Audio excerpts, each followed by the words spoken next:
Jason's been fighting this massive brown. Got him! Ah! As Jason would say, hi YouTube. Hi YouTube. Hi. We're out here fishing today. Got a beautiful day. I'm not gonna let you know where we're at, but we are on the Truckee River. We're gonna be doing some nymphing. And today's video, we're just gonna kind of explain certain sections of water that we potentially feel fit to have fish holding in them, as well as give you some basics on nymphing. Jason and I do a unique style of nymphing. We don't use indicators, we actually use a nymph leader. So we'll go into a little bit of detail on that. So stay tuned and hopefully we hook them in the face. Hook them in the face. We'll catch you out there.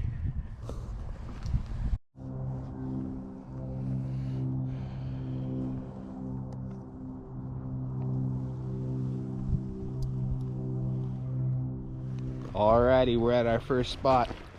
I'm gonna get in the water. I'm just using a Euro nymph setup is what it's called. And I have a golden ribbed hare's ear as well as a prince nymph on there. Barbless, of course. Always fish barbless, people. I got this nice little run here. You can see that the water's moving relatively quickly, fairly deep, and there's a lot of structure in the water. That's going to be my first opportunity to finding fish, is find the structure.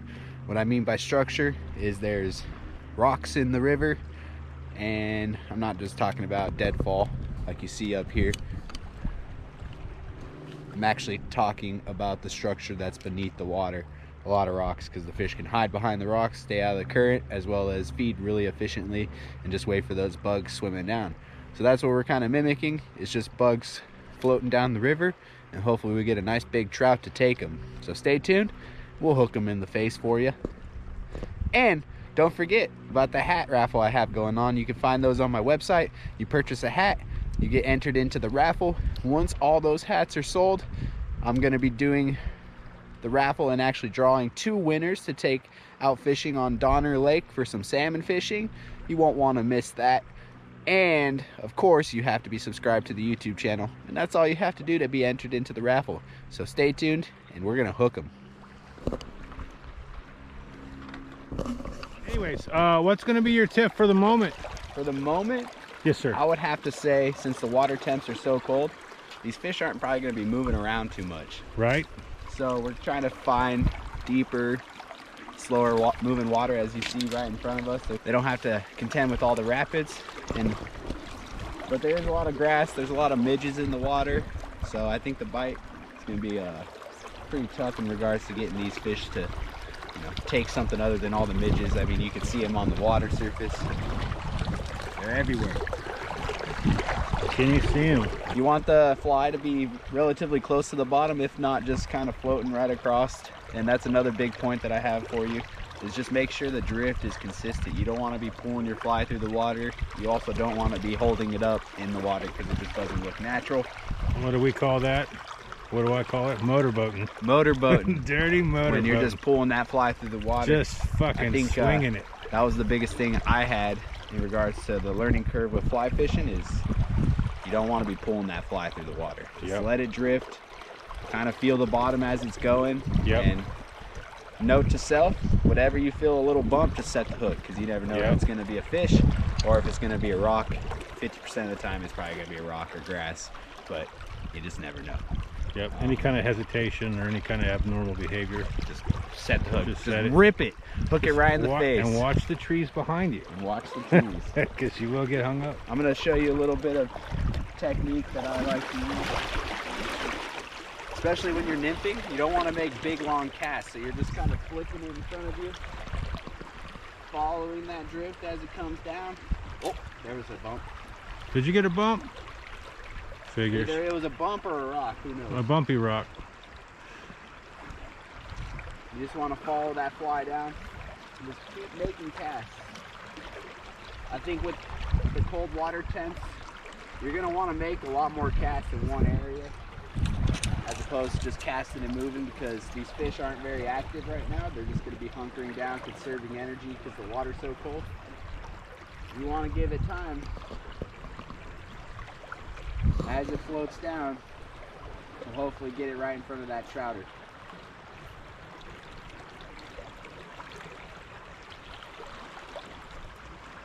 Okay. Just like that. Just like that. Like I said, you don't want to be making huge long casts because that's just not what this is about. Yeah, Nymphing's close in. That's about the extent of how far you want to cast. And just feel that fly just bounce across the bottom. And always check your fly. See, there's some grass on here. I'm just going to take that grass off. Make sure the bottom fly is good. We're ready to rock and roll. Okay. So hopefully the bite kind of picks up as the day progresses. But that's all the tips I have for you right now. Pick right water. Make sure that you have enough weight on to actually get down. And don't motorboat your fly. Don't motorboat.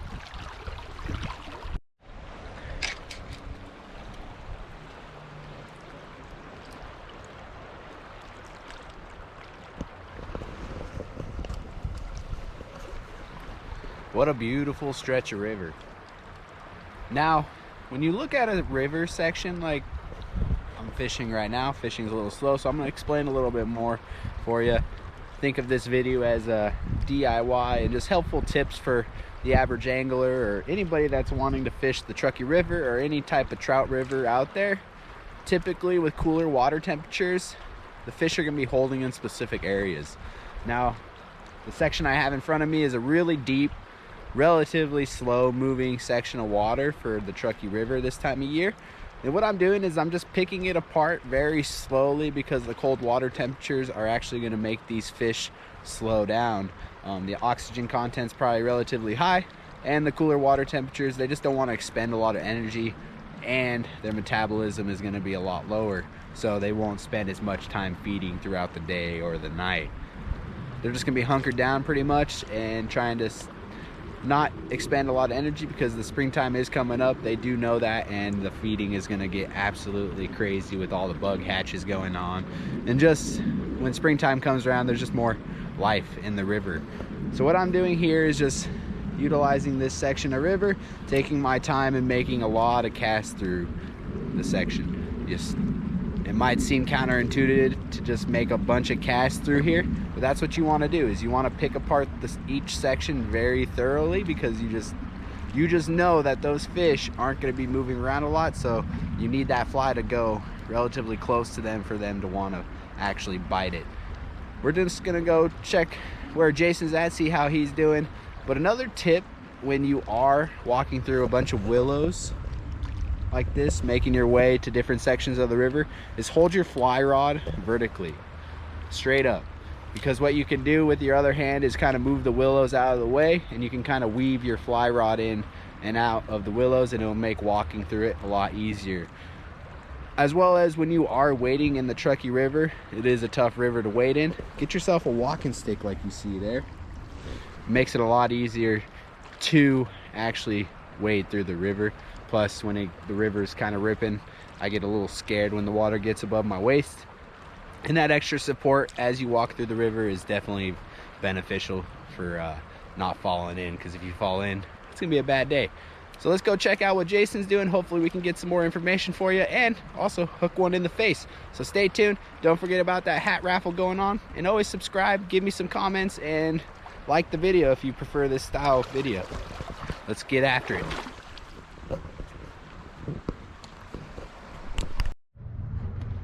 What just happened, Jason? Mitchell, you wouldn't believe it, but I caught a 14-inch rainbow on a blue wing olive nymph pattern that I tie. It's actually a Kelly Gallup pattern. Drifted in this pretty slow pool right here, and she was hungry. She was hungry. She was fat. She wanted some more food. So you know, you just gotta do what nature wants. You just gotta give in a little. So you weren't here to film it because you're doing your own thing. So it might be a good idea, Mitch, that you just follow me around since I'm the only one catching fish today. Now, he's not wrong there, because just to kind of give you a little insight of Jason and I's friendship, we both went to school together. We both have degrees in wildlife ecology and conservation. A lot of our credits are actually in fisheries related courses, which is kind of cool. We both worked for Trout Unlimited. Yep. And this guy's fishing knowledge is very extensive. A lot of self-taught, a lot of research, And I give credit to a lot of my fly fishing knowledge that I have now is due to this guy. Thanks, Mitch. Yeah, you know, I'm humbled about it because on Friday he did kick my ass over at Hinkson Slough. He caught what, 12? 11. And I only landed 3. The bite was really weird then. I think a lot of it's due to this colder water temperature. What do you think? Yeah, certainly could have something to do with it. We had a full moon the night before too at Hinkson Slough. That might play a role. But you know, with colder water temps, the fish are going to slow down a bit. Their metabolism's slower, so they're not going to be out as active. They don't need as much food. So, you know, it just takes a little more effort. Like you said earlier, you know, fish a pool, throw a few extra casts in a pool, you know, because the fish aren't going to move that far. No, you need that fly to go relatively close to them to have that fish actually exert the energy to want to bite it. Yeah, it's that balance between exertion of energy and food and food gain for their body, you know. Another thing that was pretty cool about our college experience is we actually studied under Mary Peacock. She's one of the leading geneticists for the Lahontan cutthroat trout. So she does a lot of research in regards to that, and they're not endangered anymore, but in my personal opinion they are endangered still, just because their loss of habitat and resources and just the populations are getting a lot smaller. Oh, was that a bite? Yeah, maybe. Yeah, the loss of connectivity between the stream systems, you know, so and that's a big issue. And that genetic diversity is really what carries a population of species through and actually gives them the diversity to succeed. I think that's why the rainbow trout and the brown trout are so well known in these stretches of waters on the western part of Nevada, is because there's just so many fishes out there. You know, and speaking of experts, besides Mary Peacock, there's 2 other really great professionals and academics that know a lot and basically dedicated their whole life to LCT, and that's one with the lead scientist for Trout Unlimited. Her name is Helen Neville, and she worked actually under Mary Peacock for her degree, and she's just an amazing woman, very knowledgeable, and she's been working with Lahontan cutthroat trout her whole life. Jason Barnes, who is her right-hand man, who has an office here in Reno. Jason Barnes is an expert, especially when it comes to historical information about Lahontan cutthroat trout, and he's another great expert that you could talk to. He's pretty approachable. Helen's pretty busy if you ever have any questions, but Jason Barnes, TU, you can get his contact information along with Helen Neville, and of course Mary Peacock can be found via UNR website. I'll do you guys a little favor and I'll put all their emails in the description on this video, just in case you have some questions for them. But just to let everyone know, Lahontan cutthroat trout are the main species that's supposed to be in the Truckee River. So if you want to advocate for their success, really get involved in trying to put those Lahontan cutthroat trout in the river system, as well as just, if you do catch one, release it, because it just aids to their genetic diversity as well as keeps the population going, and hopefully one day we'll have an adequate spawning population that's just constantly refreshing the river system, as opposed to a put and take fishery like you have out in Pyramid Lake. Endow is doing that now. They've been doing that for a few years, trying to increase the numbers of LCT in the system. They do a lot of monitoring as well, and that's out of the office. Travis Hawks would be the contact for that. He is very knowledgeable, and he has a crew that comes out here every year and does surveys, and they have other projects that they work on as well as far as LCT go. Another cool resource for just the average citizen is down in Gardnerville. They actually have a Lahontan cutthroat trout hatchery that's operated by the U.S. Fish and Wildlife Service. They offer free tours there. I don't know the exact hours of operation, but they're pretty easy to contact. You can probably pull it up on their website, and I'll put that in the link in the description as well. And you can actually see how these Lahontan cutthroat trout are raised in the hatchery system. And even though it is put and take at that point, the more fish that we get in these river systems and creek systems around the Tahoe Basin just aids to the success of the species. Yeah, good point. So get out there, get involved. Let's do some conservation. Hey, can I fish now, or are we done with the info? We'll get back into fishing. Jesus Christ. Plus I gotta get some. You just wanted to mess up my hole. I caught one fish, so you're over here filming me and shit, so, getting me distracted. I gotta take every opportunity I can to kind of. Am I allowed to cuss on this? No.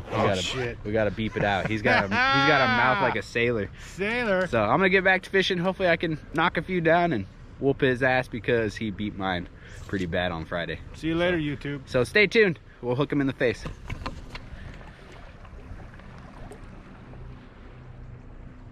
Big mayfly, see it? That's recording. Okay. Whew. We just left you guys a few minutes ago. You got to hold the net too. My gosh, look at that. And Mitch caught a 19-incher, 19 and a quarter brown trout. Beauty. Go ahead. I'm gonna lift him up for you. Okay. Now, as Jason and I were talking about, these brown trout are non-native species. They're still wild. Look at that. Look at that fucking trout. You're not supposed to cuss, remember? Look. We'll have to do that. Put him in the water and keep his head. Just so excited. Yeah, there you go, like that. Look at that fish. We're keeping it in the water because these fish need water to breathe, contrary to belief. But this water's so cold. If Jason wasn't here, I don't think I'd have been able to net this fish. But look at that beautiful brown trout. Beautiful male. Wow. Okay. We're gonna let this one go here eventually, but I gotta snap a fish pic because this is definitely one of the biggest fish I've caught on the Truckee River. I got it on the Prince Nymph. Jason caught one on the BWO, so we're both 1-1. It's gonna be a close race today. Yeah, you got me beat for sure. Got him beat on the sides. That's hard to fucking beat. Excuse my French. Hard to beat. But just look at the beauty. One more time. Just look at the beauty of that brown trout. It might be a female. Brown trout are fall spawners, which is different than rainbow trout and cutthroat trout. I think we should put her back in her hole. Well, I'll let you get some photos. Hang tight, mama.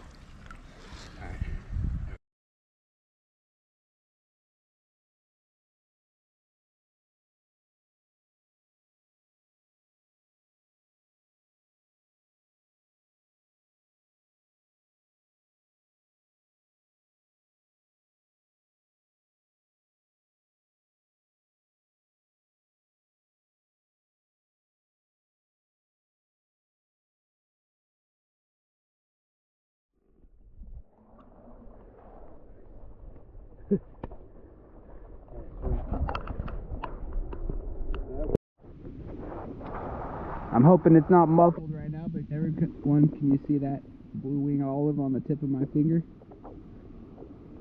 That's a natural blue wing olive right there. Jason's actually fishing a pattern of that, an emerger blue wing olive. Just a nymph pattern. Nymph There's pattern. another one there coming off. Here. Oh, killed him? Okay. All right. So, I caught this fish in this pool, and we ended up landing it way down there. And the right thing to do with those big fish is release them where you actually hook them up, because they earn the right to be in that spot, and you don't want to, you just want the best opportunity for that fish to survive. Caught it on the Prince Nymph. We're gonna actually keep on fishing because it's a beautiful day, and hopefully we can get another one of those. I apologize for not getting it on film, but that's just the way it goes. So we're gonna keep hitting you with some information, and we're gonna get back at it. So stay tuned.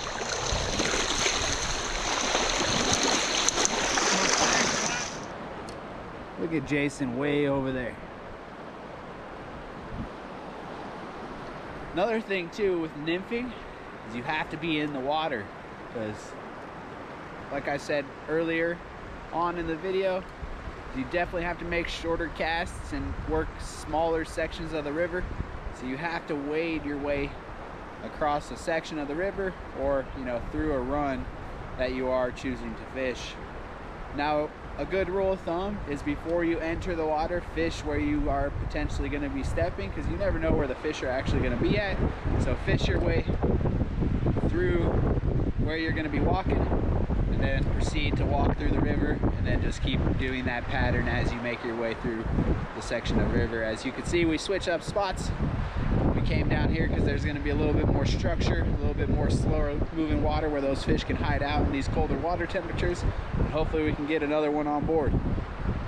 We did not catch any more fish down on that lower part, or I should say upper part of the river section, so we're just trying to get her done. and we'll see if we can't finish out the day. We're probably only going to fish another hour or so and then hit the road.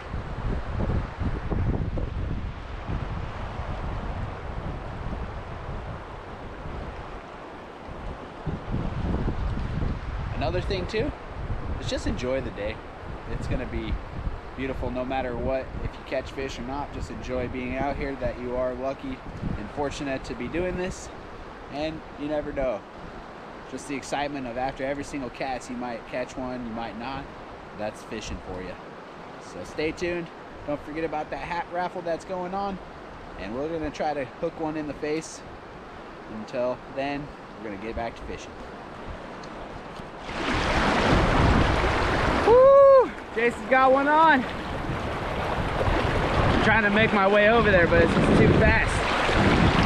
No, it's just a massive brown trout he's got on. I'm gonna try to get over there. Jason's been fighting this massive brown. Got him! Ah! We've been trying to net this brown for at least 10 minutes. I fell in the water just trying to get to him, but whew. Holy guacamole! Holy guacamole!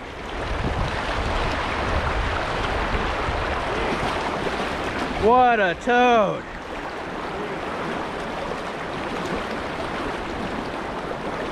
What a toad!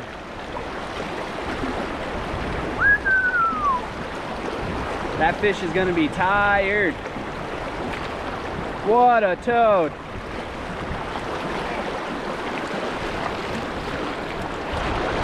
Oh, howdy. Look at that toad. 22, big old 22-inch brown trout right there. He caught it on the blue wing olive, everyone.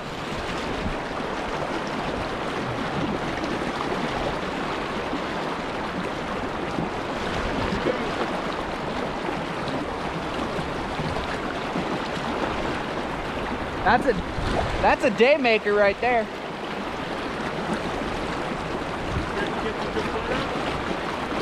As good as I could. Once again, you whooped me. I did. He beat it. He beat me. It's to be expected, Mitch, you know. Yeah. I think I let him have You're dealing with a professional here. Let me have it. I had to fight the game warden off for him. Yeah, no, she was flirting with you. Shh. She wanted to check out your package. She was not. We're gonna have to edit that out. Because Kayla, you'll be mad at me if I put that in. It's not his fault, Kayla. You know, when you got it going on, you got it going on. So you did distraction for me while I snuck into the good spot on the other side of the river, so I wouldn't have to cross back over.